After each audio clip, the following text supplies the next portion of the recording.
What's going on, everyone? Welcome back to another episode of the Primetime Sports Podcast, hosted by Joey Mallory. So tonight is my second to last Tuesday night episode. Next Tuesday night, we have a senior dance through the decades at 9 o'clock, I believe it is. So I probably will do my show next Tuesday night, but it won't be 7 to 8. Probably will be 6 to 7.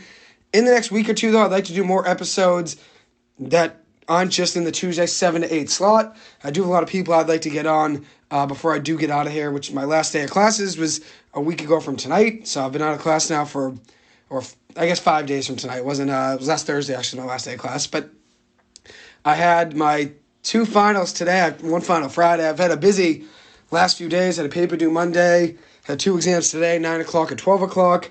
Didn't get much sleep last night. We're battling. Obviously, the voice doesn't sound elite, but we're going to get through it, though. We're going to keep pushing. Obviously, that's the name of the game. Just getting by. So we'll get through it. I did have a labor economics exam at 9 a.m. today, and then also a sports analytics exam at 12:30. So I did have to get up early and study for both those. I was up late studying and then woke up early, got around 2 or 3 hours of sleep. But name of the game, as I said, is pushing through and getting by. That's what the Clippers would do. So I'll have to do the same. When my back's against the wall, it's usually when I make the best of things and make plays. So hopefully I can follow what the Clippers have been doing the last few years and making something out of nothing. So I didn't get to prepare as much as I typically do for an episode, unfortunately, for tonight. As I said, busy last few days with exams. I do have one more exam on Friday, and then that'll be it for my college career, which is crazy to say. 4 years did go by very fast, but I feel like when I look back at it, it was fast, but also slow at the same time. And obviously, the pandemic didn't help. That was obviously in the midst of my 4 years in college. It was part of all 4 years. So that obviously wasn't the best. But at the end of the day, you got to make things happen and do with what you can. So the 4 years did go by quick. I'll probably do more of a breakdown of my whole career here at some point. Probably by my last episode or so. That'll probably be a longer episode where people come on and talk sports and also relive some memories that I've had at BC. But thank you guys for always listening every step of the way. It does mean a ton to me.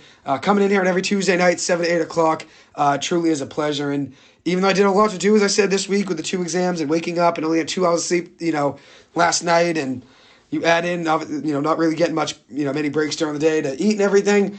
I know I do have a duty to come here at 7 to 8, that 7 to 8 window and talk sports, since you guys do always listen in. It does mean a ton to me. So wherever you're listening in from, it's much appreciated always. Shout out to Tim Loftus. He's my biggest fan. I know he's listening right now, I'm sure. And then shout out to my Uncle Frankie. I was just texting him before this. So tonight, to start off, I'm going to talk about the Celtics. That's going to be my probably main segment to start off. Talk about the Celtics and what happened in their Game 4 loss to the Philadelphia 76ers. Bad loss in overtime for the Celtics the other night. It was Sunday. I'm going to talk about who I think is to blame for that game, whether it's Jayson Tatum, Jaylen Brown, Joe Mazzulla. I mean, there's a lot of ways you can go about it and who to blame, but I'll give you my thoughts on that. The Celtics do play Game 5 tonight in Boston, which is a big one tonight for the Celtics. It's a 2-2 series. And credit to James Harden, what he's been doing for the Sixers. The Sixers would not be in this position if James Harden hasn't been doing what he's been doing.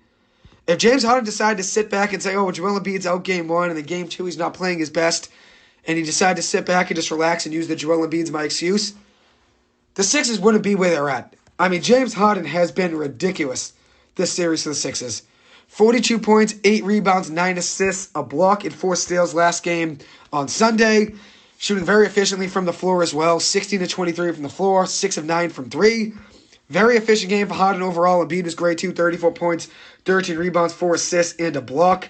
Or a steal. Didn't have a block in that game, actually, which is surprising. As for the Celtics, look at their stat line.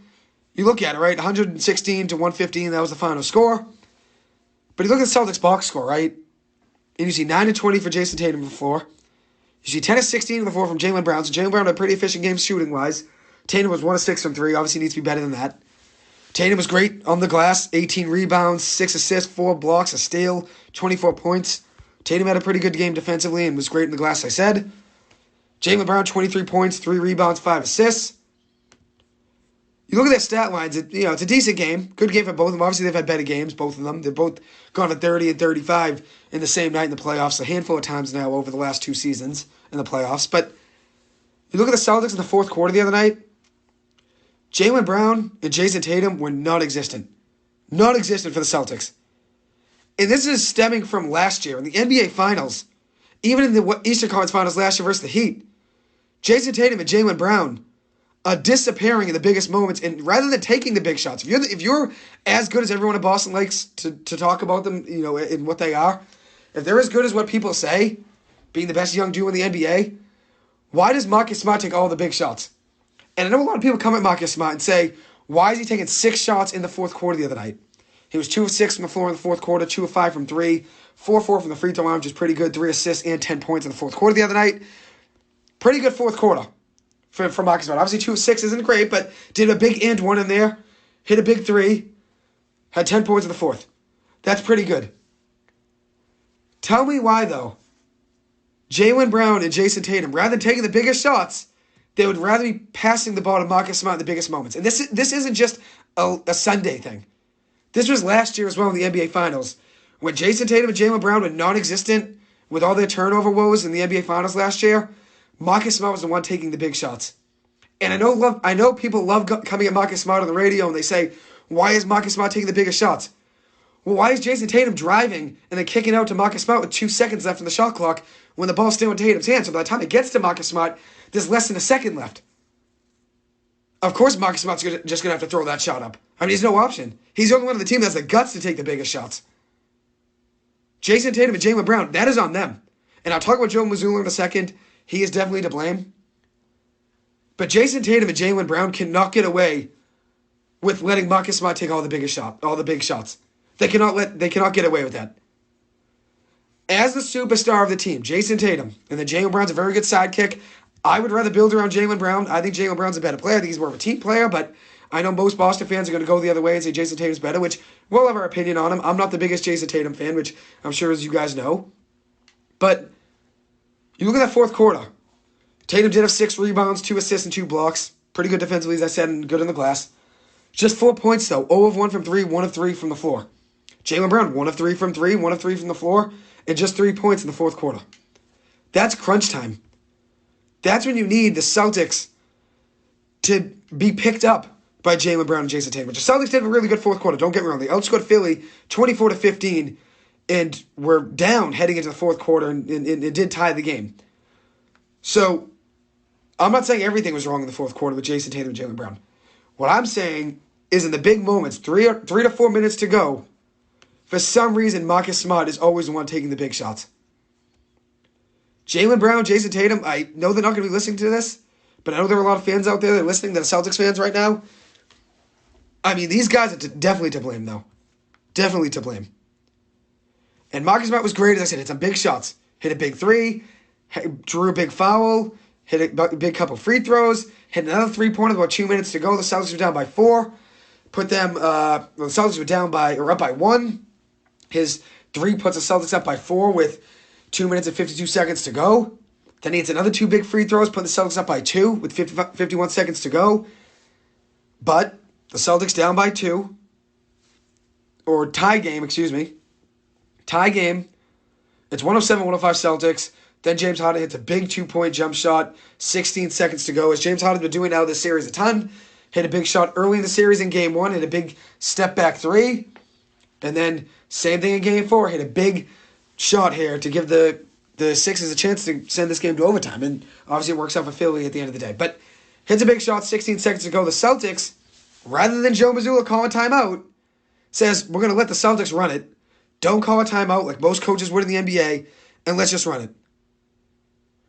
And at the end of the day, I think if you look at it, Joe Mazzulla should know better.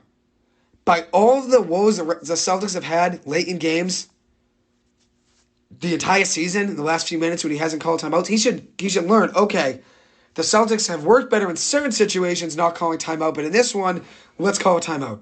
He hasn't done that. He hasn't made any adjustments. Just lets them play. And that's why you see Jayson Tatum bring the ball up, 16 seconds to go, tie game, and you see him dribble out the entire shot clock till there's 4 seconds left. He drives, gets under the basket rather than going up, kicks it out to Marcus Smart. Marcus Smart does hit the 3-pointer, but the ball was still in his hands as time expired. And that's the problem. That's the problem right there. Jayson Tatum and Jaylen Brown cannot let that happen. And Tatum has to be smarter. He has to say, okay, it's a tie game right now, 16 seconds to go. Let's get a good shot off. I know people love playing the I want the last shot, which I get that too. I get that let's play the last shot. But at the end of the day, you can't be looking at it as let's just waste the entire time and just, if we get a good shot off, we get a good shot off. Which I apologize here, I was wrong. Marcus Smart hit the three-pointer in overtime that would have won the game. He missed a three-pointer at the end of regulation when it was 107-107. Once again, Tatum and Jaylen Brown giving Marcus Smart the ball and letting him take the biggest shot. Misses it, tie game, 107-107. I'm sorry there, I apologize for messing that up. But in the fourth quarter, as I said, tie game, Smart misses a three at the end of regulation. Celtics down by one after James Harden hits a big three-pointer with 19 seconds to go. The Celtics were up with 38 seconds to go. Jayson Tatum made a big three, which, as I said, not everything was bad in this game from Jayson Tatum and Jaylen Brown, but I think in crunch time moments, these two guys need to step up. They need to play better basketball. There's no excuses. If you're a top 10 to top 12 player in the NBA, like most people see Jayson Tatum, and a top 15 to top 18 player, like a lot of people see Jaylen Brown, they have to be better in big moments. They have to be better in big moments. Yes, they did get to the NBA Finals last year. I'm not saying everything's bad. But at the end of the day, they need to step up in big moments. And if you look at it, the Celtics up 38 seconds to go. As I said, Tatum hit that big three. And what does Doc Rivers do? Calls a timeout with 26 seconds to go, draws up a play, and what happens? With the 76ers down by 2, James Harden hits a huge three with Jaylen Brown in his face. Jaylen Brown should have been playing better defense, which he admitted after the game it wasn't as good defense he should have been playing. But the Celtics get another chance, down by 1, 19 seconds to go. And what does Joe Mazzulla do yet again? Doesn't call timeout and lets the Celtics play. And what happens? The Celtics dribble out the entire shot clock, as they always do. Jayson Tatum kicks it out from the corner, drives, probably could have went up. Rather, kicks it out to Marcus Smart on the wing. Marcus Smart takes a good three-pointer, but the ball's still in his hands as time expired. Smart hits it, but since it's still in his hands as time expired, game over, Celtics lose by 1. So at the end of regulation, the Celtics had a chance of winning. What does Jayson Tatum do? Dribbles out the entire shot clock and lets Marcus Smart take the biggest shot, and Marcus Smart misses as the time expires. Then, at the end of overtime, the Celtics down by 1. What does Joe Mazzulla do? Yet again, does not call timeout like he did in regulation. Jayson Tatum dribbles out the entire shot clock. When you're down by 1 with 19 seconds to go, I understand we want to take a little bit of time off the clock, maybe take a shot around 10 to 12 seconds, but you don't want to waste the entire shot clock. Jayson Tatum was standing at the top of the key for 15 seconds. Or it might have been at the wing, if I remember right. Regardless, dribbled out the shot clock. I'm trying to remember whether it was at the end of regulation or when he was driving from the corner and then kicked it out to Tatum. But regardless, both situations, he dribbled out the entire game clock and then kicked it out to Marcus Smart as time expired. And at the end of the day, it's on Mazzulla as well. You have to call a timeout. I agree with Tim Loftus. No excuses for not setting up the shot. I agree with you. How does Joe Mazzulla not call timeout? I agree with you there. And my mom said as well, they're getting paid millions of dollars, Tatum and Brown. They're professionals, and Jaylen Brown and Jayson Tatum aren't stepping up in those big moments. Which she only pointed out Jaylen Brown, but I'll point out Jayson Tatum as well. And Harden hit the big three. She's right. Harden hit the biggest shot of the game. And credit to James Harden. A lot of people talked about his Game 1 performance, said he wouldn't be able to do it again. And what did he do this last game? Game 1, he had 45 points, 17 of 30 shooting from the floor, 7 of 14 from 3. Games 2 and 3, struggled, 12 points and 16 points, with a combined 5 of 28 shooting from the floor and 2 of 13 shooting from 3. But what does he do in Game 4? His back's against the wall, and has 42 points, 16 of 23 shooting from the floor, 6 of 9 from 3, 8 rebounds, 9 assists, and then added in 4 steals and a block. So, he stepped up in the biggest moments, and that's a player that nobody really has the highest expectations for. Jayson Tatum and Jaylen Brown, there's higher expectations around those two. And I'm not coming at James Harden. I think James Harden's a very good player. I'm a fan of him. But considering where Jaylen Brown and Jayson Tatum are at in their careers, they should be the ones putting up that stat line in a big game like that. And this was a very winnable game for the Celtics. 2 chances at the end of regulation and at the end of overtime. And Mazzulla doesn't call timeout, which he's been doing all season, has not been calling timeout. It's been a constant where he doesn't know what to do in the late game scenarios. And that's what you have to do. You have to be better at. To be a good head coach in the NBA, you have to draw up a play and say, okay, this is going to work. Look at Steve Kerr. He's great at drawing up plays for the Warriors, and it seems to always work.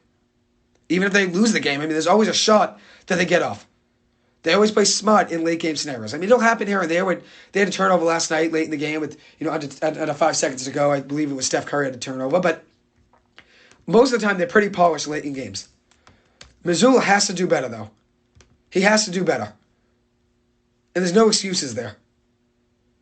The Celtics need to win tonight. If it's 3-2 heading back to Philly, they're in trouble. The Celtics need to win tonight. I think the Celtics will still win tonight. I still think they probably win in 6 or 7 games. Obviously now it would be at least 6 games. I think they probably win in 7 games. I think Philly will win in Philly in Game 6, and then Boston will win in Game 7 in Boston. But this is 2 straight series where the Celtics should have been winning games earlier and putting the series away quicker. If Joel Embiid misses Game 1 and then doesn't play great in Game 2, the Celtics should have put the Sixers away by now in 5 games probably. But they didn't. They didn't. The reality situation is 2-2 after 4 games. Going into Game 5, it's basically a do-or-die scenario for the Celtics. If they're down 3-2 going into Philly, that's trouble. And I'm not saying it's impossible for them to win in Philly down 3-2. But the reality is you don't want to be like the Bruins where you look at it and say, oh, at least we have a chance. Even if we do lose a game, let's say 5, and it's 3-2. At least we go, we play in Philly. If we win in Philly, we'll win Game 7 in Boston. You can have a bank on that. In the playoffs, you can have a bank on, we'll just win the next game. You need a win right now. There's no waiting for tomorrow in the playoffs. You never know what's going to happen possession by possession, second by second in an NBA game, especially in the playoffs. So the reality is the Celtics need to be better in late game scenarios, and Jayson Tatum and Jaylen Brown have to be held accountable. They have to be. Everybody looks at Jayson Tatum and Jaylen Brown like they're the next LeBron James, like they're the next Kobe Bryant. But the reality is Kobe Bryant and LeBron James are taking all those big shots, even when they were young. They need to step up at big moments. Marcus Smart should not be the one taking the big shots. He's the only one with the guts to take the big shots at big moments. And that's the problem. That's the problem. So Mazzulla, Tatum, Brown, they're all held accountable. Mostly Tatum and Mazzulla in my eyes. Because Tatum had the ball in both situations late in that shot clock and the game clock and the end of regulation in overtime. And obviously the Celtics came up short. Tonight's Game 5, big game for the Celtics in Philadelphia. I think the Celtics it's in Boston, excuse me. I think the Celtics probably win this game. I think it's going to be a close one. But I think Game 6, Philly wins. I think this goes 7 games. And my mom said maybe Tatum would have been fouled if he put it up. You're right. I mean, that's at the end of the day, yes. He probably could have been. But Tatum did get away, though, late in that game. When he hit that big three-pointer with, I think it was, let me see here, 38 seconds after the shot clock, 38 seconds left in overtime. Jayson Tatum hit a big three-pointer with Tyrese Maxey in his face. The Celtics were down by 1. Tatum hit the big three with 38 seconds to go. Of a step back, did push off of Tyrese Maxey, probably should have been offensive foul. They don't call it. Celtics are up by 2. James Harden, after the Sixers call timeout, Doc Rivers wants to go over things. Harden hits a big 3 with Jaylen Brown in his face. Then the Celtics dribble off the shot clock, give it to Marcus Smart with a pass from Jayson Tatum, and Celtics come up short, even though that was a great shot from Smart. Regardless, they have to be better. But you're right. My mom's right. Tatum could have been fouled. And the momentum does favor the Sixers right now. The Celtics are obviously have all the pressure on them right now. It's 2-2. Joel Embiid missed Game 1, didn't play great in Game 2, and it's a 2-2 series. But it's not credit to Joel Embiid here. Without James Harden, it's a 3-1 series, maybe in a 4-0 series. If James Harden doesn't step up in Game 1 and Game 4 like he did. And my grandfather always used to say, as my mom pointed out, that it always goes 7 games, or always at least goes 6 games, because it's a business and the NBA wants money. And that's the truth. That's the truth. So we'll see what happens tonight for the Celtics. Big Game 5 in Boston, starting in just about 10 minutes. I will end this episode around 8 o'clock just because I know people want to watch. So I'll end this episode after an hour. Won't keep you guys on too long. So hopefully the Celtics find a way to win tonight's game. Even if they were not to, I mean, it's not the end of the world. But I think you do want to win this game. Obviously, I mean, you want to win every playoff game. I mean, that's just a given. But you don't want to lose this game, especially considering the Sixers have all the momentum right now. All the momentum right now. And I apologize for taking a quick break. Just 1 second, I get some water. But there you have it. That's my thoughts on the Celtics, Joe Mazzulla, and Jayson Tatum. Last night was a big Heat win for Miami. The Miami Heat, they look great. They're 3-1 right now on the New York Knicks. Winning that Game 4 by 8 points. And it was a huge game from Jimmy Butler. Jimmy, I mean, didn't even have the best game he's had in the Heat uniform. He only had 27 points. But did add in 10 assists, 2 blocks, 2 steals, 6 rebounds in 42 minutes of action. 9 of 17 shooting from the floor. Bam Adebayo, who I thought would be a big problem for the Knicks in the series, He had his best game of the series. 23 points, 10 of 17 shooting from the floor, 13 rebounds, 2 assists, and a steal. He had a huge game. And if you look at what the Knicks had, in the fourth quarter, the Knicks were heading into that game, heading into the fourth quarter. It was a close game. The Knicks, I believe, were up by 7 heading into the fourth quarter. Which, let me get the math right here. 1 second. But regardless, the Heat found a way to win that game. Credit to them. They always do find ways to win. They're just a scrappy team. But heading into the fourth quarter, the Heat were up by 9 points. Okay, that's what it is. Heat were up by 9 points heading into the fourth quarter. At halftime, though, the Heat were up by 8. So it was pretty much an 8-point gap just with the whole game, except it was a 1-point game after the end of the first. But regardless, fourth quarter for the Heat. And what does Jimmy Butler do? Makes big plays in big moments, as he has consistently done over his career in the playoffs.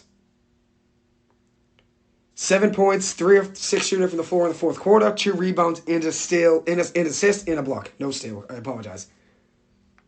And look at the other way. Julius Randle in the fourth quarter, 0 points. That's what the Knicks need to step up. You're down 8 heading into the fourth quarter. You need, or 9 was it? You need Julius Randle to step up. You need him to step up in that moment and make a big play. What does he do in the fourth quarter? 9 minutes of action, 0 of 1 from the floor, 2 rebounds. That's it. And two turnovers. What does Jalen Brunson do in the fourth quarter? Pretty good scoring. 13 points off 3 of 7 shooting from the floor, 0 of 2 from 3, 7 of 7 shooting from the free throw line, and 2 assists. But it wasn't enough. And you look at what they shot from 3 in the fourth quarter. The Knicks, 1 of 8. The Heat, 0 of 9. The Heat were 0 of 9 from 3 in the fourth quarter. And the Knicks could not take advantage of it. They could not take advantage of it. So the Knicks are in trouble. They are in trouble. I know they beat the Cavs, which I was shocked by that series. I did not think they were going to do that. I had the Cavs winning that series in 5, I believe it was in 6 games. I was shocked they beat the Cavs.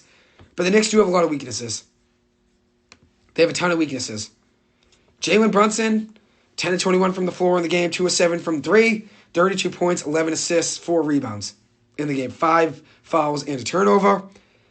I like Brunson. Think he's a good player. He was obviously worth more than what that contract was given to him from the Knicks. But I think he relies too much on driving the paint. He doesn't really use his shot enough. And even when he does use his shot, he's 2 of 7 from 3. 28% from three-point land yesterday. Needs to be better. Julius Randle in the game overall, 20 points, 8 of 13 shooting from the floor. Pretty efficient, but was 1 of 4 from 3. The Knicks overall with 32% from 3. And then if you look at it, the Heat weren't much better, 33%. So neither team shot great.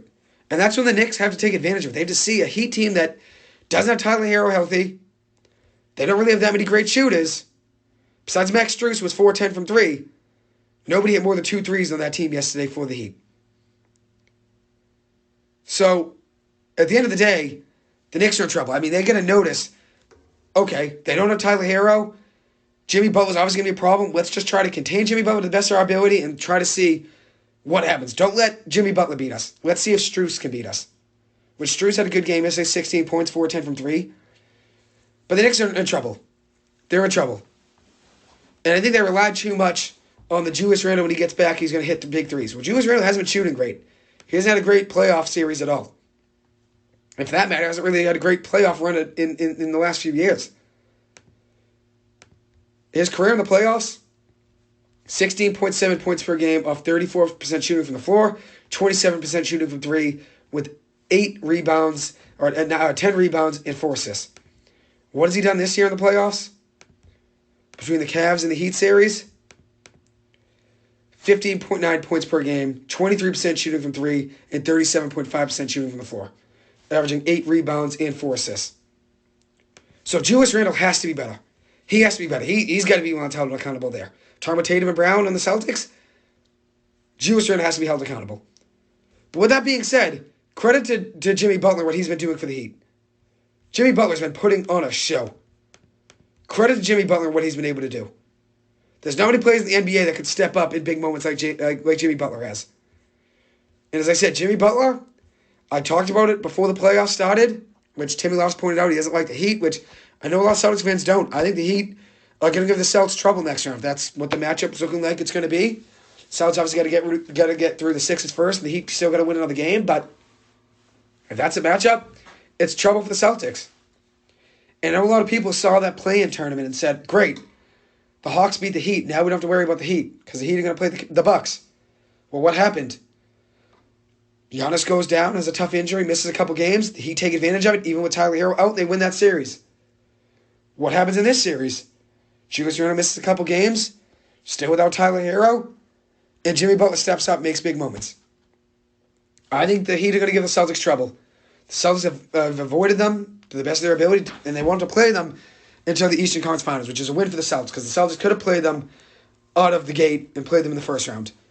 But with the way the cards fell, the Celtics didn't have to. So things worked out for the Celtics there. I think the Heat will give them a series, but we'll talk about that when we get there. Obviously, the Celtics still going to win another 2 games, and same with the Heat. The Heat still have to win another game as well against the Knicks.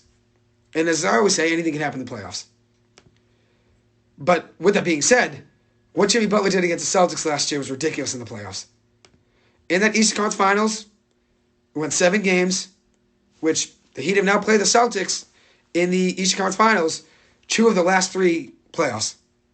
In 2020 and in 2022. The Celtics played the Heat in the Eastern Conference Finals. The Heat got the better of the Celtics in 2020, winning that series in 6 games. And then the Celtics got the better of the Heat in 2022, winning that series in 7 games.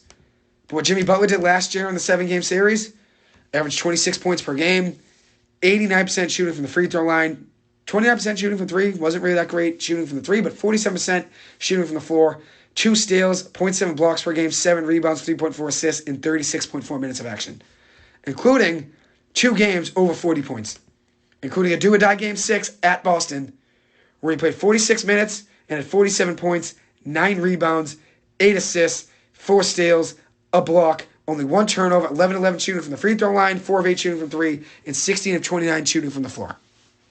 He had a very impressive game.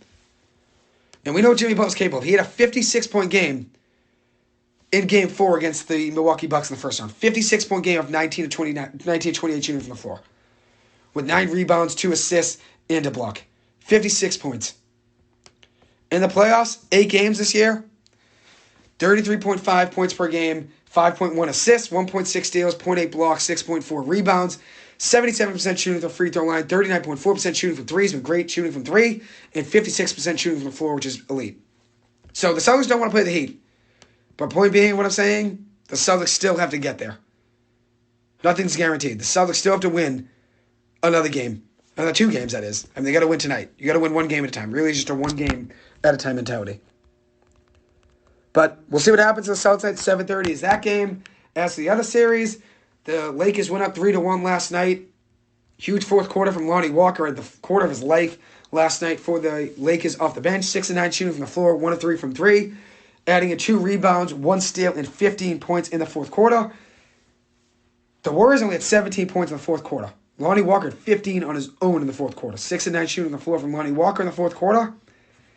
The Warriors were 6 of 17 shooting from the floor in the fourth quarter. With Steph Curry having a decent fourth quarter, 4 of 11 shooting from the floor. 1 of 4 from 3, though. 10 points, 1 rebound, 1 assist, and 1 turnover. Klay Thompson, not a great fourth quarter, just 1 of 3 from 3 and 3 points. Andrew Wiggins, 0 of 2 from the floor in the fourth quarter with just 2 points. Both of those coming at the free throw line. And you look at what LeBron James did in the fourth quarter. 4 of 4 from the free throw line, 1 of 3 from the floor, 6 points.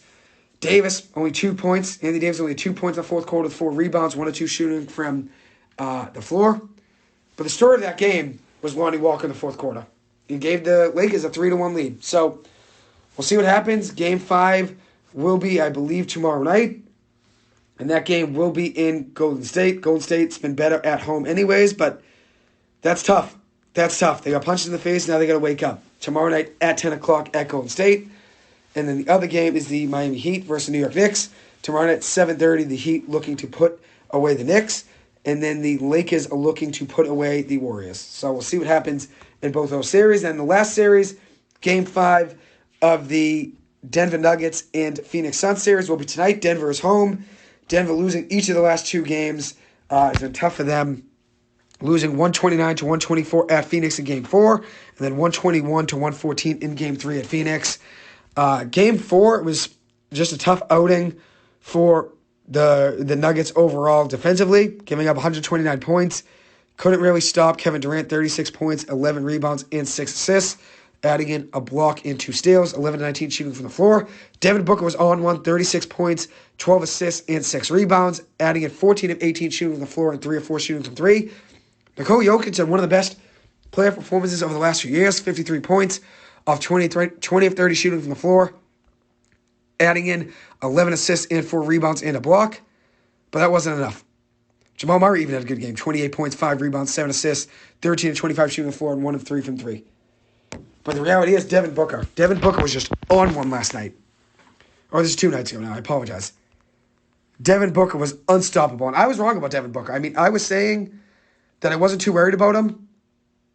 When the Clippers are playing him, I thought Devin Booker wasn't really having that great of a shooting. He didn't really have that great of a regular season, especially at the end. But he's been putting up heavy numbers.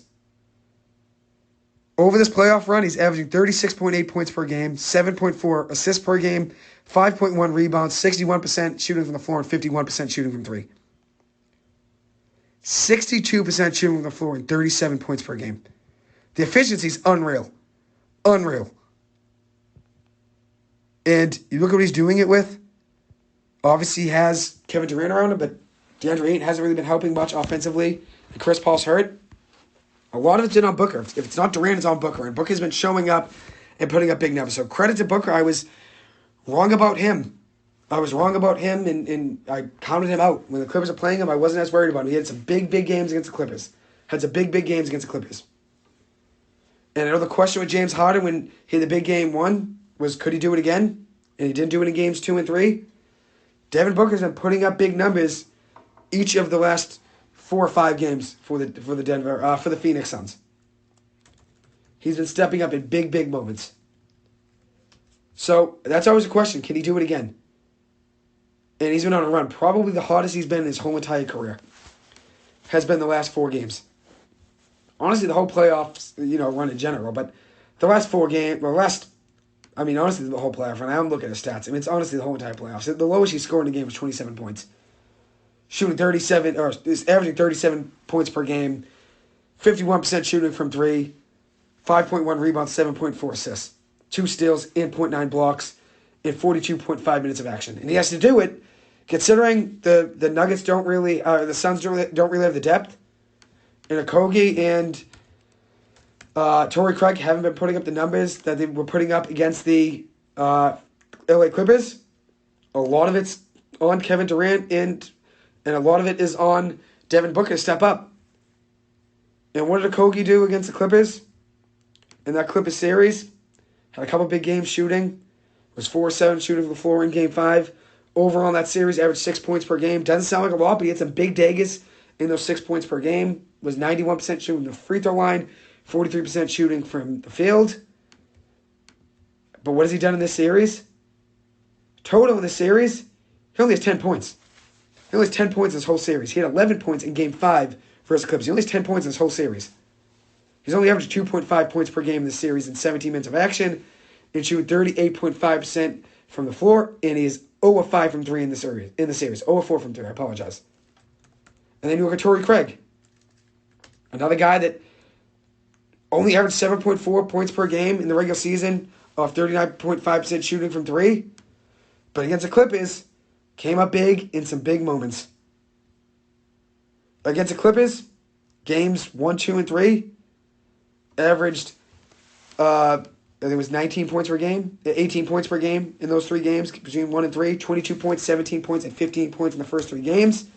In those 3 games, 69.2% shooting from the floor, 62.5% shooting from 3, averaging 3.3 3-point field goals made per game of 5.5 attempts, 63% shooting from the 3-point line, which is ridiculous, 88.9% shooting from the free throw line, also adding in 4 rebounds and 2 assists. What has he been doing in this series against the Denver Nuggets? Just 3 points in the entire series. 3 points in the entire series. Against the Clippers, only Game 5 did he not score. He had no points. But in games 1 through 4, 22 points, 17 points, 15 points, and 8 points. In all those games, very efficient shooting. In those 4 games against the Clippers, between games 1 and 4, 56% shooting from the three-point line, averaging 2.5 three-point field goals made per game and 5.5 or 4.5 attempts, averaging 5.5 field goals made per game off 66.7% shooting from the floor and 15.5 points per game. And what has he done in this series in 4 games? 0.8 points per game off 16.7% shooting from the floor, and he has a combined 1 for 5 from 3. And he was 5 for 8 from 3 and 3 or 4 from 3 against the Clippers in games 2 and 3. So a lot of it's on Devin Booker and Kevin Durant to step up, and they've been doing that. They've been doing that, stepping up in big, big moments. So credit to those two. I'm rooting, though, obviously, for the Denver Nuggets. I can't root for the Phoenix Suns. I'm not a big Phoenix Suns fan. Obviously, they gave the Clippers trouble, and it's not about the Clippers losing to them, but I don't know. I just didn't like the vibe they gave. They would have been a smug vibe to them. I don't know what it was, but wasn't a big fan of them. But credit to them, they're playing good basketball right now. It's 2-2. I thought Denver was going to run away with it when Chris Paul went down, but that wasn't the case. So there's my NBA breakdown. I'm going to Paul from Southie come on in just 1 second. Going to coordinate with him and then be back on here in just 1 second. So I'll be back with you guys in just 1 minute. Going to have him on for the last 20 minutes, and then I'll let you guys go at 8 o'clock because I know the Celtics are starting up, which let me see if that game started. I'll give you the breakdown of how that game's been going if it did. 10-10 so far in the first 5 minutes of the game. The Celtics are leading, or were leading at one point. Let me see. We're leading at one point 10-8. Now it is 10-10. And so far in the first 5 minutes, which now is 13-10 with the 76ers leading.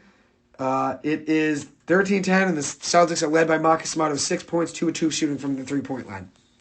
Jayson Tatum, he has no points, 0 of 2 shooting from the floor. Jaylen Brown, 1 of 1 from the floor, 2 points. 13-10, Sixers in the first 5 minutes of the game. As for the Red Sox, they are playing a big series tonight against the Atlanta Braves.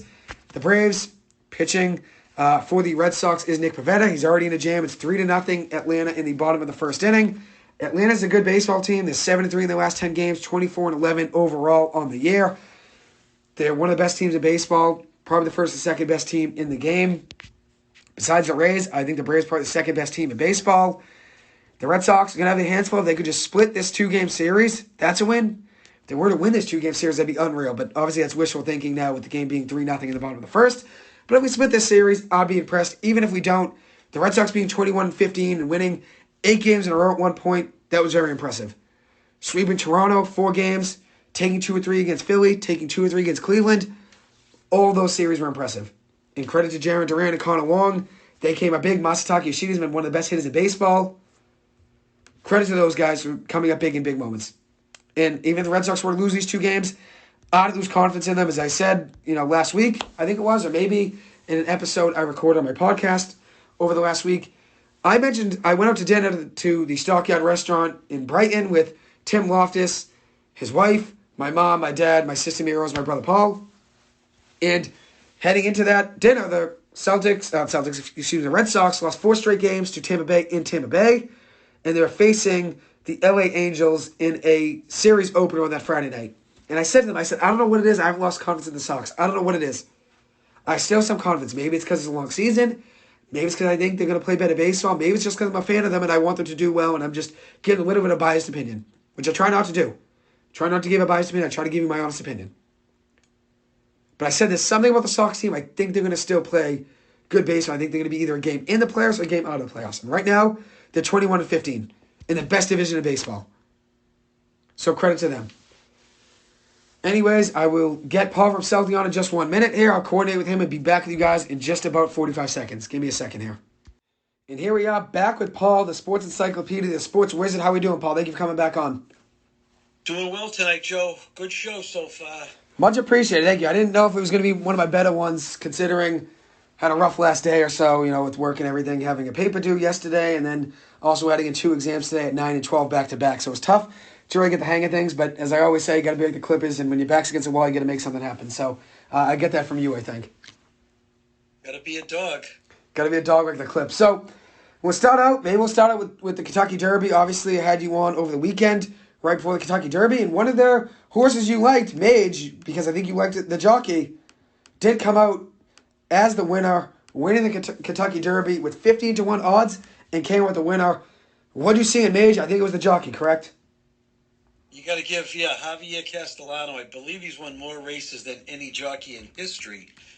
So experience was definitely on his side. And this race more than any other because they don't have anything to compare it to. Because horses at this age of 3, they've never run a mile and a quarter.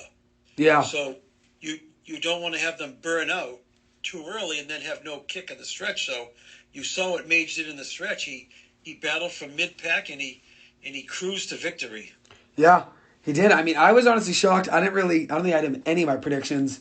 I liked Hit Show to show up. He came in 5th, was in it for a little bit.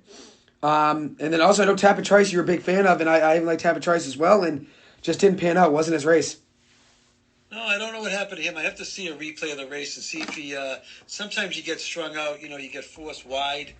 If you get too crowded, sometimes the horse falls back too far. And in a race like this, you can fall many lengths behind. So I don't know exactly what his problem was, but he certainly had the lines that I thought he was going to, make the ticket. Definitely. Well, you were right about Majo. Castellano, the jockey, second most career earnings, second highest career earnings ever for a North American jockey, which is very impressive. Very successful. Yeah, he's a standout. You have to consider his entries anytime he's on a horse in the irons, as they say.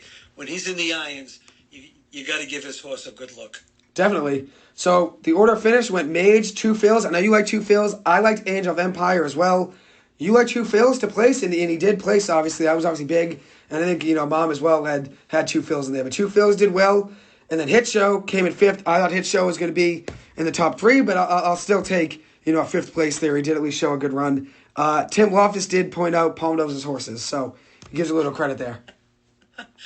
Thank you, Tim. And we should also mention Angel of Empire ran a real good race to come in 3rd to show. And I believe I said on your show last week was 2 fills had, I think, the highest rating in the previous past performances. He had 107, which is even more than Forte would have had if he wasn't scratched. So you had to give him a good look to it. I think his jockey was one that that won this race before, like Prat or Giroux. So 2 fills was, you had to consider him in your ticket.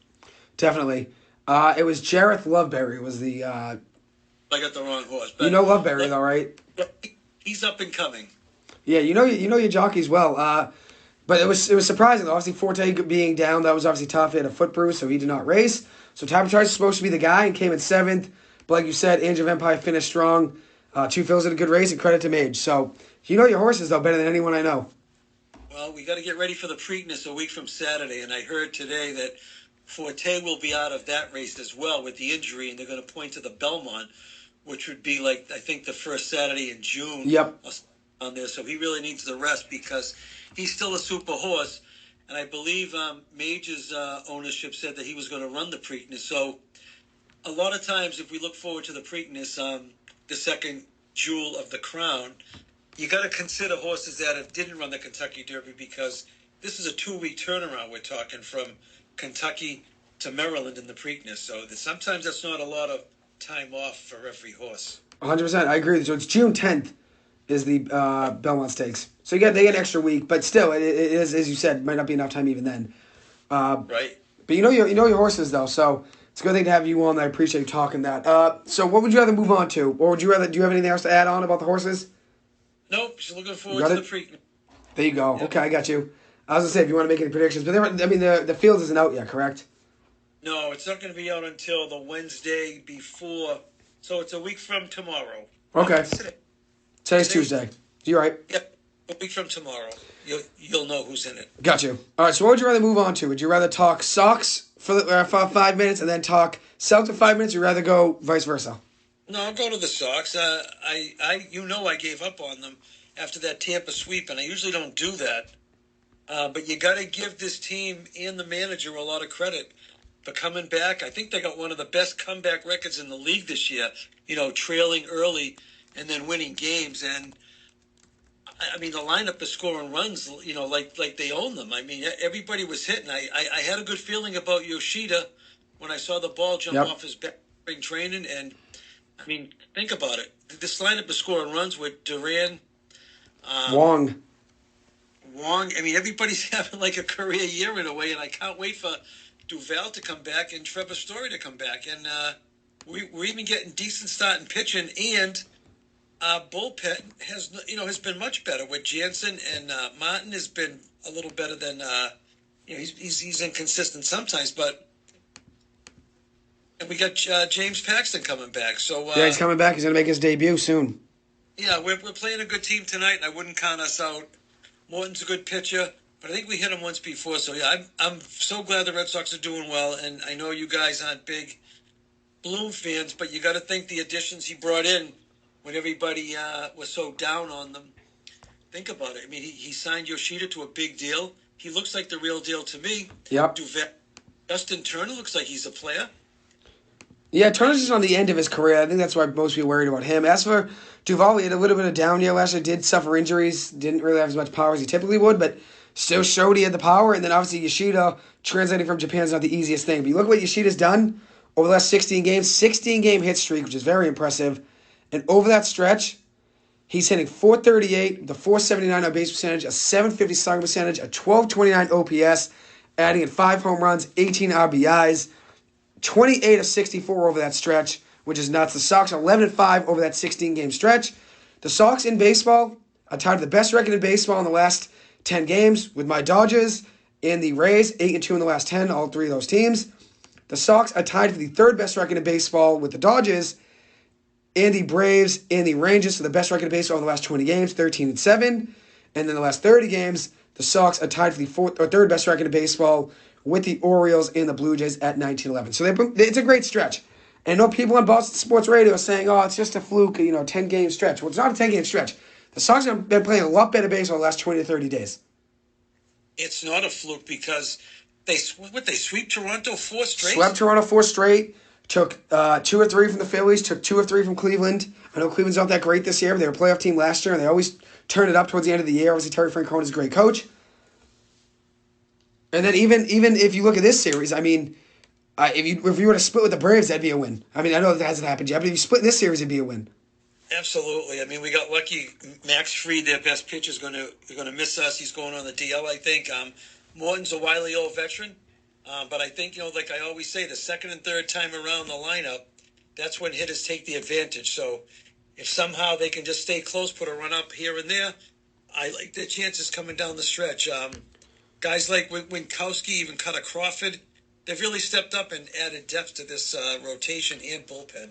Definitely. I would agree with you there. They're starting to make plays. And one thing I want to point out was I remember vividly in my head, I remember listening to Boston Sports Radio with you. It was April 5th. It was after the Pittsburgh Pirates lost. We lost 3 in a row to them. Sox lost the game 4-1. Yoshida was over 4 in that game with a strikeout and was hitting just 200 at that point in the season. Was hitting just 200 at that point in the season, right? I remember the guy in the radio, I forget who it was saying, oh, this is the big commodity you got. In 6 games, he had 200 with a .320 slugging percentage, a .606 OPS with 1 home run. He's 5-25 in his first 6 games. Well, you look at Yoshida's last 6 games. Now, obviously, it's been a long time. His last 6 games, he has 5 multi-hit games. His last 6 games, hitting .480 over that 6-game stretch, 2 home runs, 8 RBIs, and a .1319 OPS, with a .480 batting average, a .519 on base percentage, and 800 slugging percentage. You were right. You didn't lose faith in him. Even though you lost faith in the team a little bit at one point, that 4-game stretch losing to the Rays, you didn't lose faith in Yoshida. And Yoshida did miss a couple games in that series with an injury. Factor that in. I think he's a 5-tool player. I mean, he's got speed. He plays the field well. He's got a good arm. He can be aggressive on the bases. He hits for power. And his average speaks for itself. So, I mean, the Red Sox went out and got themselves, hopefully, a budding superstar in this league. I would agree with you. And he's got a beautiful swing. I don't know if anyone at the Red Sox has a better swing than him. He's a beautiful swing. Yeah, the lefties always seem to have a smooth swing. I would agree with you there. And one thing I wanted to mention was my boy Wander Franco, which it's really a little bit off topic here. We're talking about guys that get on base a ton. Wander Franco, tonight, 2 of 3 did reach base with an error as well, but that doesn't count. But he's 2 of 3 on the night with a home run and a single and a stolen base. On the year, .370 on base percentage, a .314 batting average. It's a little bit off topic here, but just was looking at that. He's had a night already. It's only the 5th inning he's been on base 3 times. He's a stud. We know he's a stud. I think which we're talking pure swings, right? Which I think Yoshida has a very beautiful swing. One of Frog for both sides of the plate has a great swing. But I think he's the best pure hitter in baseball. Two to 3 years from now, I think we're going to look at him as the best pure hitter in baseball like we looked at Miguel Cabrera for years.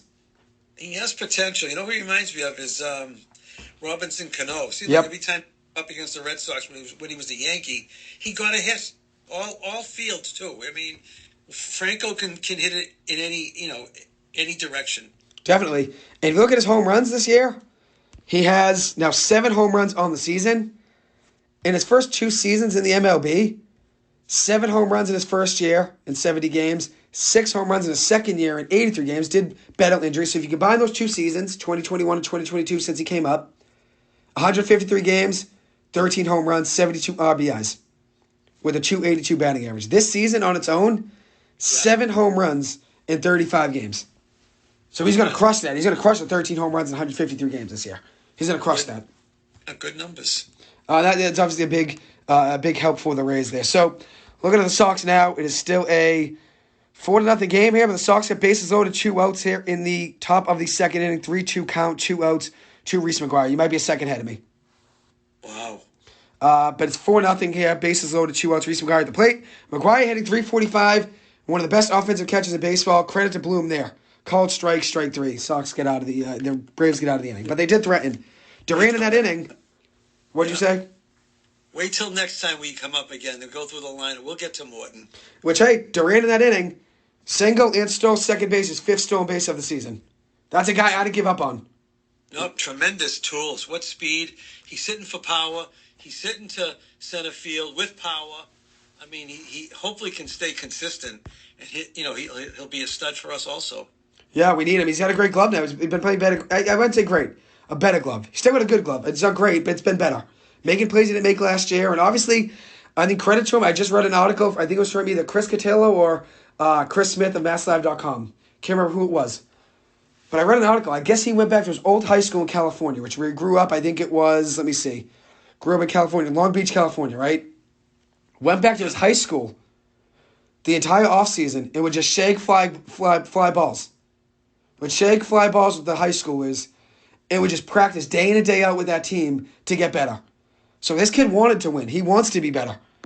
And then he's been looking great. I mean, credit to him. I'm happy for him. Shaking fly balls at the high school, not many guys are going to go out there and say, I'm going to stoop to that level and say, I'm going to go, some people might think they're too good for that. He didn't. He looks like he improved defensively a great deal, which we certainly could use. I think last year he showed some inconsistencies with the glove, but not this year so far. And like I said, his power and his average are both way ahead of schedule. So if he can ever stay this hot, we got ourselves a center fielder. Definitely. He's 27 of 72 to start the season, hitting .375. Heading in tonight, had a 10-18 OPS and a .606 slugging percentage. Didn't adjust the slugging percentage or OPS for what it is tonight after the single. But regardless, what a start to the year for him. So now we'll move on from the Sox. Obviously, we're high on them. I think they're going to be right in the mix of the playoffs, whether a game in or game out. I still haven't given my full predictions, which I have them all written down, but we'll see. What do you think about the Sox and where you think they're going to end up? I like what I see the last month, as you said, like in the last 20 games. So I think they can definitely sneak in as a wild card. They're even as bad as they started out. Aren't they still like in wild card contention right now? They are.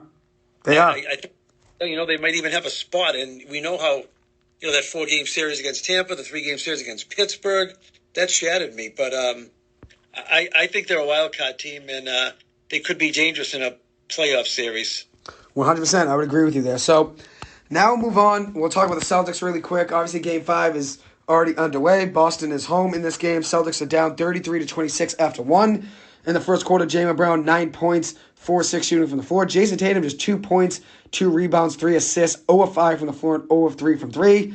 Timmy Loftus wanted to mention in. He said, Yoshida is the real deal. I'll agree with you there, Timmy. And he also said the Sox, 3rd place, I believe it is right now. And that could be where they finish. Who knows? They are in, let me see. In the AL East, right now, they're in 4th place, technically. 3rd place, no, he's right. 4th place, false. Rays, Orioles, Blue Jays, Sox. Sox are just a half a game back of the Blue Jays. But he thinks the Sox can finish in 3rd place. I would agree with you there. Me too. But as for the Celtics, though, Tatum 0 of 5 from the floor in the first quarter, 0 of 3 from 3. Look at the other side. James Harden in the first quarter, no points, just 5 points, I'm sorry. 5 points, 2 rebounds, 3 assists, 2 of 2 from the floor, 0 of 0 from 3. Joel Embiid has been a force. Tyrese Maxey's been a force, 11 points, 3 rebounds apiece. Maxey 3 of 4 from 3. Embiid 2 of 2 from 3. What he's seen from the Celtics in the last few games, and obviously tonight, they're trailing by 7 points heading into the second quarter. What I see mostly in the series thus far is like Tatum has taken like quarters off. I mean, he had a couple of quarters. We got like today, like now what? The first quarter, he's got like 2 points. And then Jaylen Brown in game 4? He didn't get 4 points in the second half. You can't have these lapses in the playoffs against the quality opponents that you're going to face night in and night out. You're right. So that's the thing. They both got to play better. I think Tatum and Brown both have to play better. Would you agree with that? I would. I mean, I've been happy with Derek White. I've been happy with Brogdon. Robert Williams gives you valuable minutes as a rim protector, and every time they alley-oop, it seems like it's 2 points. I think the turnovers are still a little bit of an issue. I still see Brown and Tatum dribbling into traffic, losing the ball, or making a bad pass in traffic. And I think the biggest problem I have is they just settle for threes way too much. Yeah. That down on your free throws because teams are unlikely going to follow you shooting three because they don't want to give up 3 free throws. So I wish they'd drive to the basket more. I would agree with you. I think it comes down to obviously situational basketball. Sometimes you have to take a 3 if it's a forced situation where the clock's running. You have to take it. I don't like the threes where it's let's not kick it around. Let's just shoot the 3 just to shoot it. I agree with you there. I think clearly we're the better team. If both teams play their best, I think the Celtics win by almost double digits every night. But if you take quarters off in the playoffs and hold the ball too long with like 4 seconds left, I mean these are recipes for disaster. So they really got to be more consistent, and hopefully they get their act together. But they're down 7 tonight. The defense has to step up. 33 points is way too much to let up at home in the first quarter of a pivotal Game 5. You're right. It's a big game. If the Celtics lose this game, they're in trouble. You know what I mean? It's like the Bees. You never want to lose. You never want to say, at least we got next game. It's not an elimination game, so we don't have to worry. No, it's not how it goes. You got to win every game you can in the playoffs. They have to play better basketball. Right now, they got to wake up. You shouldn't be giving up the home court advantage. I would agree with you. I don't know what they're doing. But at the end of the day, I mean, it's a long game. It's only the first quarter, so they still could wake up and turn it around. But regardless, you don't want to see that. No, I think they can too. I mean, the other night, I didn't want to see it, but they were down 16. They came back and took the lead, but gave it away at the end. So I know they're capable because, again, I still think they're the better team. They just got to, stop settling for threes and have Tatum drive to the basket more, even Brown as well. Harden just hit another 3, so they're down 10 right now. Yeah, Harden's been a problem. I mean, he's hit some big shots. I know a lot of people are criticizing him heading into this game, and this series, saying that he wasn't the player he once was, which he isn't that player anymore, but he can still make big plays, and he can have a game like the player he once was. He's not going to put up 40 consistently every night, but he can still have a big game. He's still capable of 40 points a night. He's a great shooter, and I don't know how he's so open all the time. It seems like he's, sometimes you get a hand in his face, but I'd say 3 out of 4 times, there's nobody in his face. You're right. That's the problem. They got to be better. They got to be better defensively. I mean, they let him take a big open shot. Jaylen Brown let him take that big open shot the other night. Yeah, you can't let that happen in crunch time especially. Fourth quarter especially. Oh, 100%. I'd agree with you there. So, obviously it's trouble, though. You don't want to ever be down 10, especially at home in a playoff game. But it's a long game. I still think they can wake up. I know you do as well. But considering where they're at, though, you don't want to be looking like this, especially when you're at home and your back's against the wall. No, they got plenty of time. To get it right. I think you do that. It starts on the defensive end, and then I think a couple times I saw that they hardly had fast break points. Right now, it's a 14-point lead for Philly, 40-26, which is nuts. The fast break points they used to get seems to have disappeared. That was a big weapon. Getting a rebound and running. I haven't seen that lately. I don't see many layups on like fast breaks. All I see are threes, and you can't, you live by the 3, you die by the 3. Usually, if you shoot 33%, you're doing good, but if they're shooting less than that, like they are tonight, there you go. They're down 10. Now they're down 14, I think I said. So you're right. They're down 14, but I think the thing is they need something to mix it up. That's a 7-0 run for the Sixers right there to start the second quarter. They're down, obviously now 14. They need something to mix up. They need someone to step in and change the energy. Marcus Smart's usually that guy, but he's already on the floor there. Maybe you bring in a guy off the bench. Peyton Pritchard hasn't really gotten any minutes. Maybe you give him a second. Maybe he gives a spark. I don't know. He's really fallen out of the rotation, but they need a spark regardless. I don't know if Pritchard's the answer. I'm not saying he is. I don't really think he is the answer, but at the end of the day, something has to change. Right now, when you're down 14. They're looking for someone. Right now, Brogdon has been in and White's been in, so it's probably Grant Williams that could be that energizer bunny off the bench. Because I think in the playoffs, you only go about 8 deep. So I don't expect Pritchard to be that guy. I would like to see, Pritchard or a Hauser come in. And I love the guy we got from Denver. Derek White. No, Brogdon. Blake. He's not going to see any minutes, but I love his athleticism. But Blake Griffin, he could get minutes at this point, honestly. It's got to be Grant Williams, though, that has to come in and energize the offense. Yeah, someone's got to. Brogdon's been good, getting good in the minutes he's been getting off the bench. He's been great. He's a great addition by Brad Stevens. Oh, great. Him and Derek White and Brogdon, tremendous pickups. Yeah.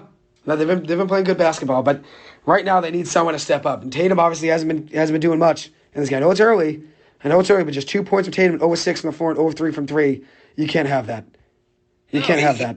Get to the hole, and then he passes it back outside instead of, going up strong. I seen him do that 2 or 3 times over the last couple of games, and I just don't understand that offense. Even defensively, they're struggling right now. The Celtics love the drop coverage. They've been doing that a ton. And that's the problem. The pick and roll defense has been awful, and obviously Harden and Max, they're taking advantage. They have a lot of room. They've been shooting great. You look at what Maxi's doing tonight, has room. He's 3 or 4 from 3, 11 points. Harden, 10 points, 4 or 4 from the floor. You got to give Embiid a lot of credit, too. One thing that helped him win the MVP this year was he knows he's going to get double-teamed, and when he does, he looks for the open guy, and it's usually like a Maxey or a Harden on the three-point line, and I think that's helped their offense, hit their stride a little quicker. 100%. So, that's the thing. The Celtics do have to wake up. It is a long game. I still think they win this series. You would agree? I think they're the better team, and they'll win the series, yes, but they're going to make it interesting. As always, right? That's what the NBA wants. It already is, right? Isn't that what the NBA always wants? Oh, yeah. The more games, the bigger gates. How can you turn down that money? With advertising and, even concessions and televisions and commercials, you can't just throw that money away. So, I don't know, somehow that factors in with the referees, keep the games, the series alive. I don't know how they do it, but I think they do it. I would agree with you. And one last thing. Obviously we're talking Celtics. We talked Red Sox. We haven't talked Giants. Maybe we talk about the Giants for just a minute. Deonte Banks, cornerback out of Maryland, first-round pick for the Giants. You like that move, right? Thought it was a solid pick in an area where we really need to be strong because we love to blitz so much under Martindale. So if this guy can play, which I read that he can, I think it's a great pick. He's a good speed cornerback, and also he has good athleticism, good speed, and he also was good at jamming at the line of scrimmage. And in the Giants' blitz coverages, the Giants love to blitz a ton. They also love to send cornerbacks on the edge, so having speed from a cornerback position, this is big, obviously, for the Giants. He's got good athleticism, Banks. But he's best at is press man coverage. At the line of scrimmage, jamming. At the line of scrimmage, you get the receiver off his route, giving the pass rush more time to get to the quarterback, and also making it harder for the receiver to get open, not as much time for the quarterback to look downfield and look into coverage, obviously. And that's obviously a big need for the Giants in their secondary. I love Cordell Flott. I think he's going to be the slot corner this year, and you got Adoree Jackson as your 1 at the quarterback position. Now you got Deonte Banks as your 2. I think Darnay Holmes makes a move to safety. He's too good of a tackler and too good of a defensive back to not have him on the field in my eyes. That makes a lot of sense, moving Darnay Holmes to safety. I think it does. He's a good hitter as well. Yeah, he's a great hitter. So solid tackler. And good athleticism. And just one update here on the Sox game. 5-0 now. Sean Murphy picking up an RBI single, scoring Ronald Acuna Jr. 5-0 in the bottom of the second. Long game, but things aren't looking great there. But as I said, if we split that series against Atlanta, that's a win. Absolutely. 2-game series. Is it 2 or 3? Just a 2-game series since they changed the whole schedule around. Just 2 games. I'll take the split. One thing I want to mention, which Northeastern is playing tonight in baseball against Maryland. Maryland, the number 19 team in the country. Northeastern on the year, 36-9. Very impressive season for the Huskies baseball team. They're actually ranked for the first time ever in program history heading into last weekend. Fell though. They fell in 2 of 3 games against UNCW, so they're no longer ranked. But tonight against the number 19 team in the country, Maryland, Northeastern's up 8-2. Mike Sirota, 2 of 3 at the plate, 2 RBIs and a home run with the walk, 3 of 4 on base, scoring 2 runs, adding in his 14th home run of the season. What a start to the year, or not even starting, the season's almost over. What a season for Sirota. 14 home runs on the year and 38 RBIs. Very impressive. 39 RBIs, actually. 39 RBIs. I was wrong. He looks like a tremendous hitter. It's just ridiculous, though, how good Northeastern's offense has been overall on the year. I know you haven't watched too many games. You did see that. I think you might have watched the game against BC, right? Or at least followed it. I did, yeah. But BC's having a great year. They're the number 20 team in the country right now. So 2 teams, obviously, in Northeastern and BC, both having good years. But Sirota has been ridiculous. Tyler McGregor, which he's 2 of 3 tonight, 2 of 2 tonight with 2 home runs, which is nuts. Picking up, I believe it's his 15th home run of the season as well. Let me get the math on that. But regardless, good baseball there for Sirota and the Huskies, and obviously BC Baseball's been playing good as well. Hopefully, BC Baseball continues to do what they've been doing, and they look like right now they could be hosting a regional I think it's 2 weeks from now is the start of the NCAA tournament. 2 weeks from now, we could see BC hosting a regional with Northeastern there, which would be great. Oh, that would be exciting. Good for baseball up here in the Northeast, yes. So we'll see what happens. Maybe we'll have to go to those games if Northeastern and BC are in the same pool. Oh, that would be great. In the same regional.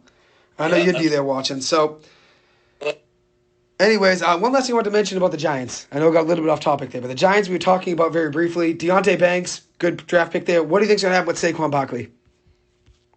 I'm not getting good vibes.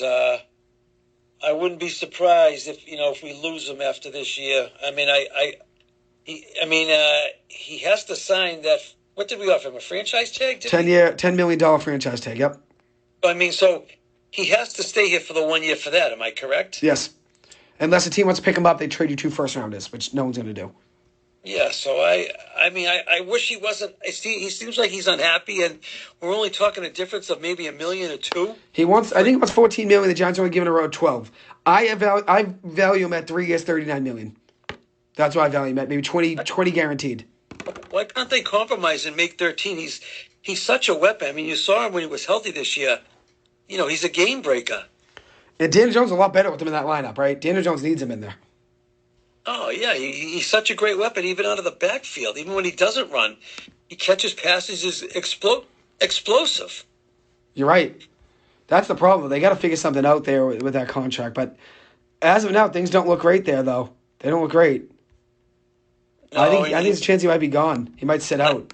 I wouldn't be surprised if Shane was shopping him around already, like during the draft week. So I thought there was a good chance he was getting traded as well. I would agree with you there. I mean, he's a great weapon, and he seems to be a great character guy. So I know the Giants want to keep him, but like most GMs, they don't want to overpay, especially with running backs who get hurt all the time. Yeah. But he certainly is, like in Nick Chubb's class. With the better running backs in the league. Nick Chubb, Derrick Henry, yeah, all in there with all those guys, yeah. Yeah, so I mean, why can't they compromise and meet, like you said, meet at $13 million a year? Whether he probably wants the security of a more than a 3-year deal, but again with the running back, it's just too risky. I think the problem with the Giants is that you can get a guy late in the draft. We drafted that Eric Gray guy at Oklahoma, I believe, was in the 5th round in day 3. Yeah. You can draft a guy late in the draft. Let me see where Eric Gray was drafted. I want to make sure I get that right. But you can draft a guy late in the draft. And the Giants drafted him. It was in the 5th round. Okay, 5th round pick. But the problem is you can draft him in the 5th round just like Isaiah Pacheco was drafted in the 7th round last year by the Chiefs. The problem is the running back position isn't as valued. Even though I want Saquon back in the Giants uniform, I'd love to see him. Joe Shane might not see that. I was just going to tell you, I was just going to say what you said about the Chiefs running back. Didn't they get him in the late rounds? It was the 7th round. Pacheco, and he was great. Big reason they won the Super Bowl. A weapon. He turned into be such a great weapon. I mean, so that I agree. That's why Shane and most teams know they can get a running back in the later rounds for a lot less money. So yeah, we'll see what happens there with Barkley. But as of now, it doesn't seem like it's a good position for the Giants or Barkley, either one. Nope, I agree with you. But we'll see what happens there. But anyways, won't hold you any longer. I know you want to thank you so much for listening in, Paul. It's always a pleasure. Don't want to hold you, as I said. You did come on and give me a good, 45 minutes there of a whole breakdown of everything in sports. So thank you so much. Always a pleasure. It does mean a ton to me. Hopefully have you back on at least one more time before I'm out of here. I do have another show next Tuesday night, but I'm going to do at least some before I graduate on May 22nd. I want to do at least a few more episodes sprinkled in here and there over the next week or two. So hopefully have you back on one last time before I'm out of here. Sounds good, Joe. We'll be listening. Great show. Keep it up. Much appreciated. The Sports Encyclopedia, the Sports Wizard. Thank you so much for coming on, Paul. Always a pleasure. Thank you. All right. Yeah. Have a good night. Bye-bye. Thank you. Bye-bye. So there you have it. There was Paul, the Sports Wizard, coming in. The Boston Sports Wizard giving his thoughts on the Red Sox, giving his thoughts on the Celtics, giving his thoughts on Northeastern baseball, giving his thoughts on the Giants. Great to have him come on. Always a pleasure having him on here. And one thing I want to mention, the Sox now, it is 5-0. Alex Verdugo had a leadoff double. 5-0 here with one out in the top of the third inning. Sox are in trouble in this game, looks like, but only the top of the third. We'll see what happens there. As for the Celtics, 42-33. They're down by 9 points with 8 minutes to go in the second quarter. Looks like Brogdon has got going. He's 2 of 2 from the floor, 1 of 1 from 3. Jayson Tatum still 0 of 6 from the floor, 0 of 3 from 3 with just 2 points in the second quarter here. Not the best start for Jayson Tatum. Jayson Tatum did struggle early in the game, last game as well, though. If I remember right, he didn't score his first bucket from the floor until late in that game, which I want to get the stats on that here just to make sure I get it right. But if I remember right, Jayson Tatum only had 2 points in the first half, or 1 field goal in the first half against the Philadelphia 76ers in Game 4. Let me see if I get that right here. Let me see. Half 1. I was right. Tatum was 1 of 9 from the floor in the first half against the Sixers, with 0 of 3 shooting from 3, 1 of 9 shooting from the floor overall, so just 11% from the floor, with 2 points, 2 blocks, a steal, and 9 rebounds. And obviously, if you look at it, you look at the defense, 9 rebounds is pretty good, 7 defensive rebounds, with a steal and 2 blocks, pretty good defensively, but was 1 of 9 shooting from the floor. You need more from Jayson Tatum. And tonight, it's looking similar. Looking similar tonight. He's 0 of 6 on the floor and 0 of 3 from 3. So Tatum needs to be better in the first half. Needs to start games harder, especially when the Celtics don't want to put themselves in a hole. It's a 2-2 series. Anything can happen. The Celtics have to figure something out. They have to figure something out right now. As for the Sox, just picked up their first run of the night. 5-1 ball game off of a sacrifice fly from Justin Turner, scoring in Alex Verdugo from third base. So Sox are down 5-1 in the top of the third. As for the Celtics, there's one more update here. 42-33. 9 minutes to go. 7 minutes to go in the second quarter. Celtics are down by 9. Jayson Tatum is going to the free throw line here for 2 free throws. Hopefully that'll get him going. The Celtics are in the penalty here for the final 7 minutes of the second quarter. So every foul the Sixers have here with 7 minutes to go, the Celtics are going to be shooting free throws, and that's big. And the Celtics haven't even had a foul on the defensive side. So the Celtics can play aggressive defense and now drive aggressively, since every foul now will be free throws for the Celtics. So maybe the Celtics can take advantage of that and get back in the game here. So we'll see what happens. And now James Harden will be coming out of the game here for at least a couple minutes to go here, with 7 minutes to go in the third quarter. In the second quarter, I'll probably get a 2 to 3 minute break here before coming back on for the last 4 or 5 minutes of the second quarter. So Tatum misses the second free throw, unfortunately. So he's only got 3 points on the night still. And the Sixers go down the floor. Joel Embiid rebounds with a missed free throw. Tyrese Maxey misses a missed jump shot. And then Tatum gets a rebound, picking up his third rebound of the night. Celtics down 8 with 7 minutes to go here in the second quarter. And as I said, Sox are down 5-1 going into the bottom of the third inning in Atlanta. If they split that series, I think it's a win. We'll see what happens there. And one last thing I want to mention in Northeastern baseball, it is 8-2 right now against the number 19 team in the country in Maryland. Mike Sirota in the game, as I said, 2 of 3 with 2 RBIs, 2 runs scored, a home run and a walk, so 3 of 4 on base in his 4 plate appearances, which is very impressive. 708 slugging percentage on the year for Sirota, adding in a 1206 OPS and a 360 batting average. Very impressive numbers there. Tyler McGregor picking up his 14th home run of the season, just like Sirota. McGregor has 2 home runs in this game. Sirota has 1 home run. Both of them picking up their 14th home run of the season in today's game. McGregor, 649 slugging percentage with a 1066 OPS, a 339 batting average. Very impressive. Mike Sirota's been great. 5'2 player. I remember seeing him play one game last year at Northeastern against Bryant, which was the middle of March. And I remember saying he's a 5'2" player. That kid's going to be a first-round pick. And if you look at what he's been doing for Northeastern this entire year, what he did in the Cape League last year, it's going to be a very short thing that he is a first-round pick in the 2024 MLB draft. And he's going to be picked very high. He's going to be a very high draft pick in the MLB draft in 2024. He's got it what it takes. Speed, hit for power, hit for contact, good fielder, gets on base, has a good arm.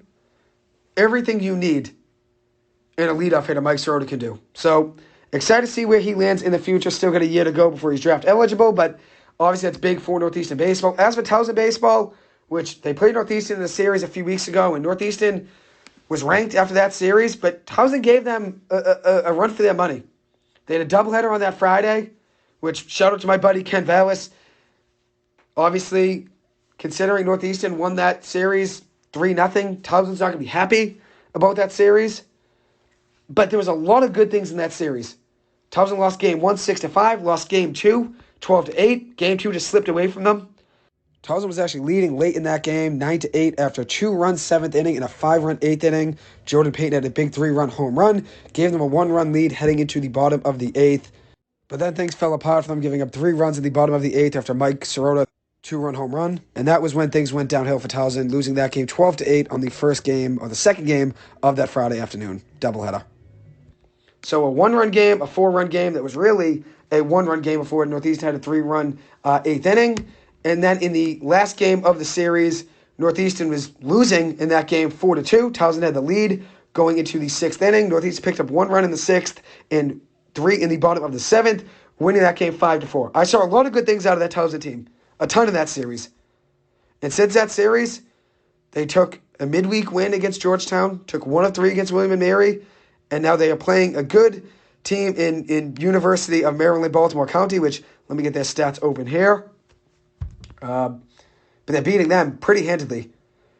UMBC's 24-21 on the year, 13-8 in their conference. But Towson is handing it to them today. Towson's up 16-3 in the bottom of the 7th inning.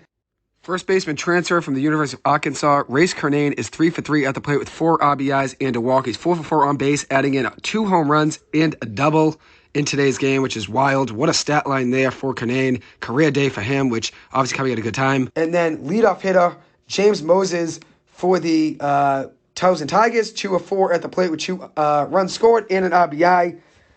Towson's teeing off on this UMBC team. Teeing off. 16-3 in the bottom of the 7th inning. Good to see them doing big things. Good to see Northeastern doing big things. Both of them playing good teams. Obviously, Northeastern playing the number 19 team in the country in Maryland.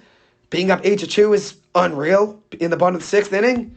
And then you look at Towson, who this season hasn't gone the way they wanted. They are still fighting, still playing hard baseball. Playing a team in UMBC that's 3 games above 500. And they're up 16-3 in the bottom of the 7th inning. Shout out to my buddy Ken Vallis. Always great talking sports with him. Hopefully we'll have him on the show at some point. And I see big things out of his son, Dom. Dom had a great freshman year. Had some injuries in the offseason. Had some injuries in the fall. Heading into this season as well. Right before the season started, had an injury. And really hasn't gotten the opportunity that he's deserved. But in due time, he'll get that. And I do believe in Dom. He has the stuff. Had a very good freshman year. I've always said, the toughest thing for a college baseball player, it isn't hitting, jumping from high school hitting to college hitting, in my opinion. It's jumping from being a high school pitcher to being a college pitcher. Because every single guy that's good enough to play college baseball is good enough. If they're playing D1 baseball, every single D1 hit is good enough to hit against D1 hitting. So jumping to hitting in college baseball isn't the easiest thing. I'm not saying it's easy. I know it's not. But I think jumping from playing high school baseball when you're pitching against kids you can dominate against, and you can just throw fastballs against, and you can get them swinging and missing, jumping from that in high school to jumping to college baseball, I think that's the biggest transition in all of college baseball. Right there. Right there's the biggest transition. Because in high school, you're pitching against a million kids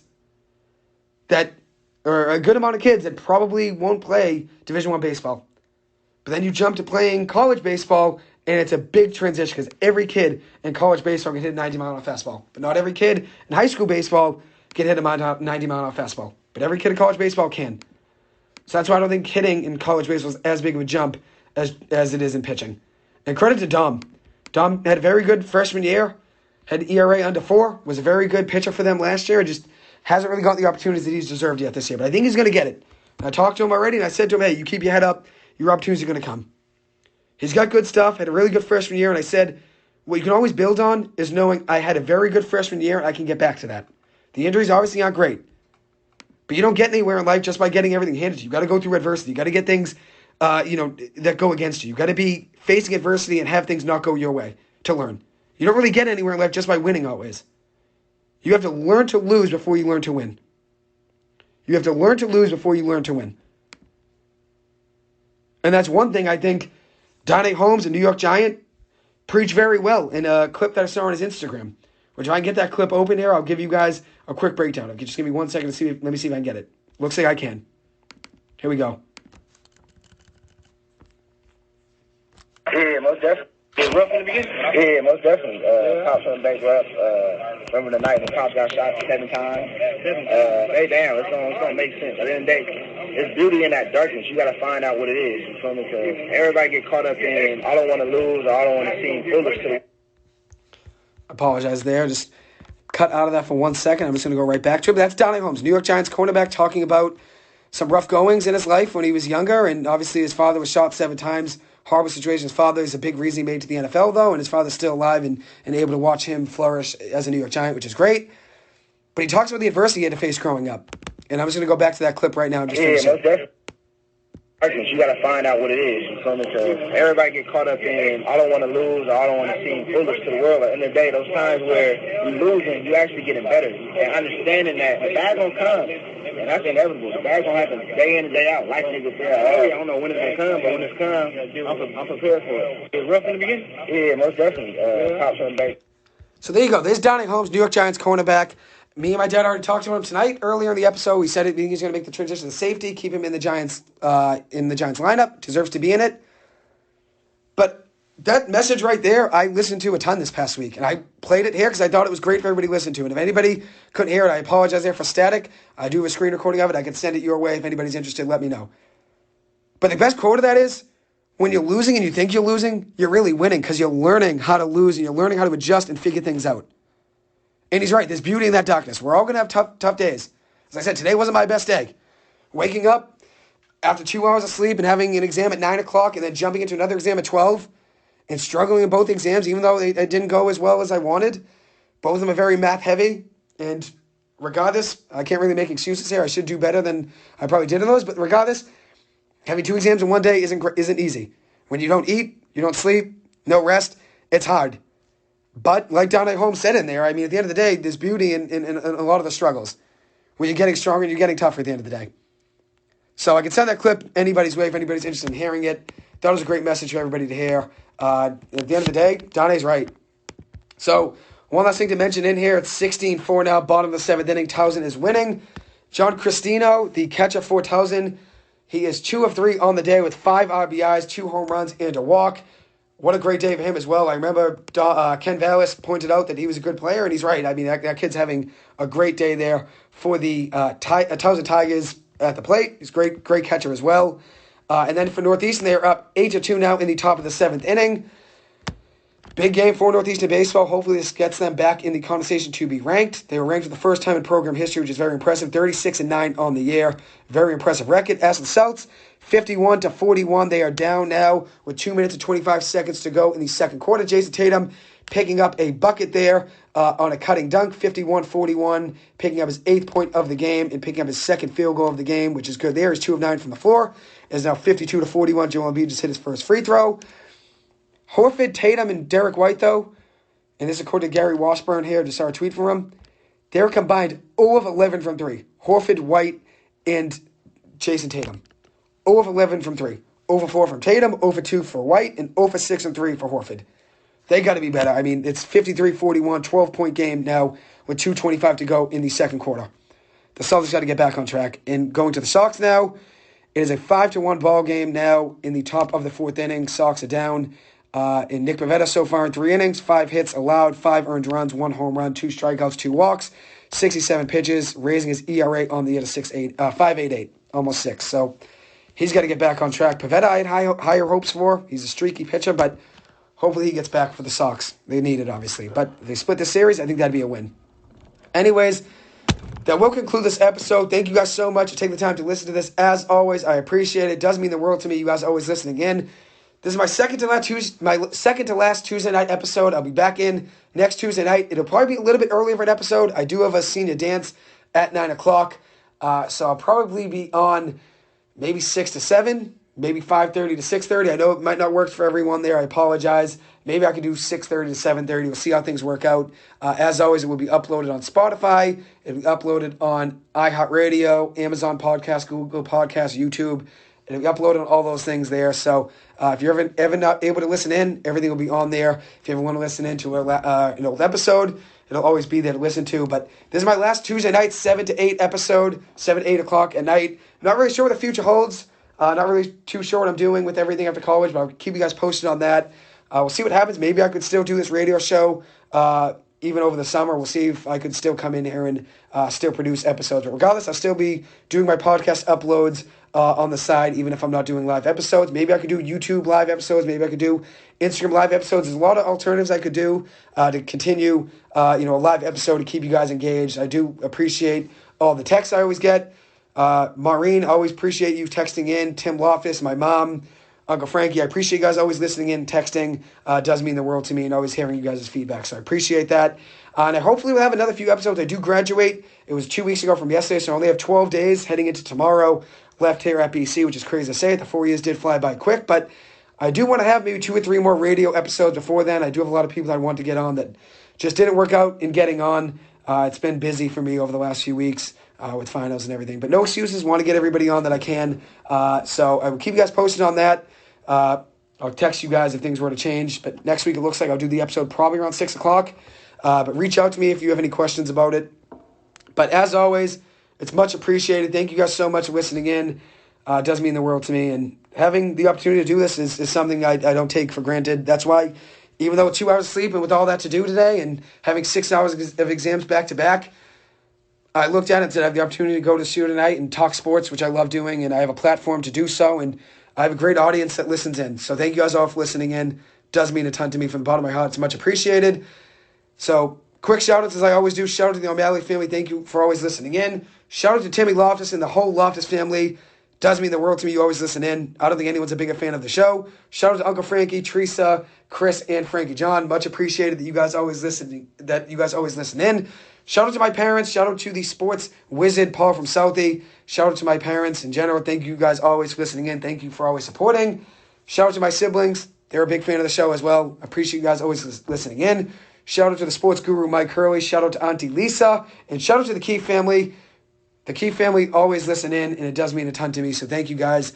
Mary, Brian, always a pleasure seeing you guys. Hopefully we'll see you guys soon at the Cape. Thank you, Brian, for always listening in. We'd love to have you on here at some point before I call it quits here, before my career here with the radio show, which I'll still be doing the podcast. Could have you on over the summer as well, but we'll see. But I would love to have you on here for a live episode on a call-in before things are over here at BC. And one more shout-out. Shout-out to Dominic. My brother Tony did just get a dog. Shout out to Dominic. Shout out to Mike Brennan, MLB as well. Absolute GOAT. That guy's a legend. Shout out to Dominic. Great dog. Beautiful, obviously light to this world and the family. So happy T got him. So appreciate all the joy Dominic's brought and look forward to seeing him again. Got to meet him this past Sunday. Pleasure meeting him. Got some really nice pictures as well. Hopefully we'll meet him again one day soon. Anyways, shout out to all the mothers out there. I know Mother's Day is coming this Sunday. Shout out to all the mothers for listening in. Everyone's listening in. I appreciate it. And for everyone's mother, everyone go wish your mother a happy Mother's Day if you have the opportunity to do so. Obviously, it's something that comes around only once a year. And you always have to take every blessing like that, and you can't take it for granted. So shout out to every mother out there. Shout out to my mother as well. Happy Mother's Day. Shout out to Auntie Lisa. Shout out to Mary Keefe. Happy Mother's Day to you guys. Happy Mother's Day to my Auntie Teresa as well. Thank you guys so much for listening in. Much appreciated always. I said, don't want to say it another 8 times. So hope you guys have a great rest of your night. I'll keep you guys posted about next Tuesday, May 16th. It'll be an earlier episode, as I said. That'll be my last Tuesday night episode. But along the way, I do want to have a few more live episodes before things are over here. But as always, it's a pleasure. I didn't really want to miss this episode tonight since I know you guys will listen in. And was one of my favorite episodes, even though I didn't really think going into it was going to be one of my better ones, considering I didn't prepare as much as I typically would. I do appreciate you guys coming along on the journey from this episode and everything in between, from my first to my last. I'm coming up on almost my 1 year start. I think I started last year on May 24th. Just about 2 weeks from tomorrow, that'll be my 1 year anniversary, and this will be my 153rd episode. So 153 episodes in just about 352 days, or 354 days, that is. So we'll see what happens with how many I can get done within that 1 year window. And shout out to Auntie Mickey as well. Happy Mother's Day to you. And shout out to Maureen as well. You were always a mother figure to me as well. Happy Mother's Day to you. You were always a second mother to me and my family, so thank you. Anyways, thank you guys always for listening in. Much appreciated. Hope you guys have a great rest of your night. Stay safe. Stay well. I appreciate you guys always listening in. As I said, I will keep you guys posted about next week. Have a good one. Take it easy and stay well. Thank you.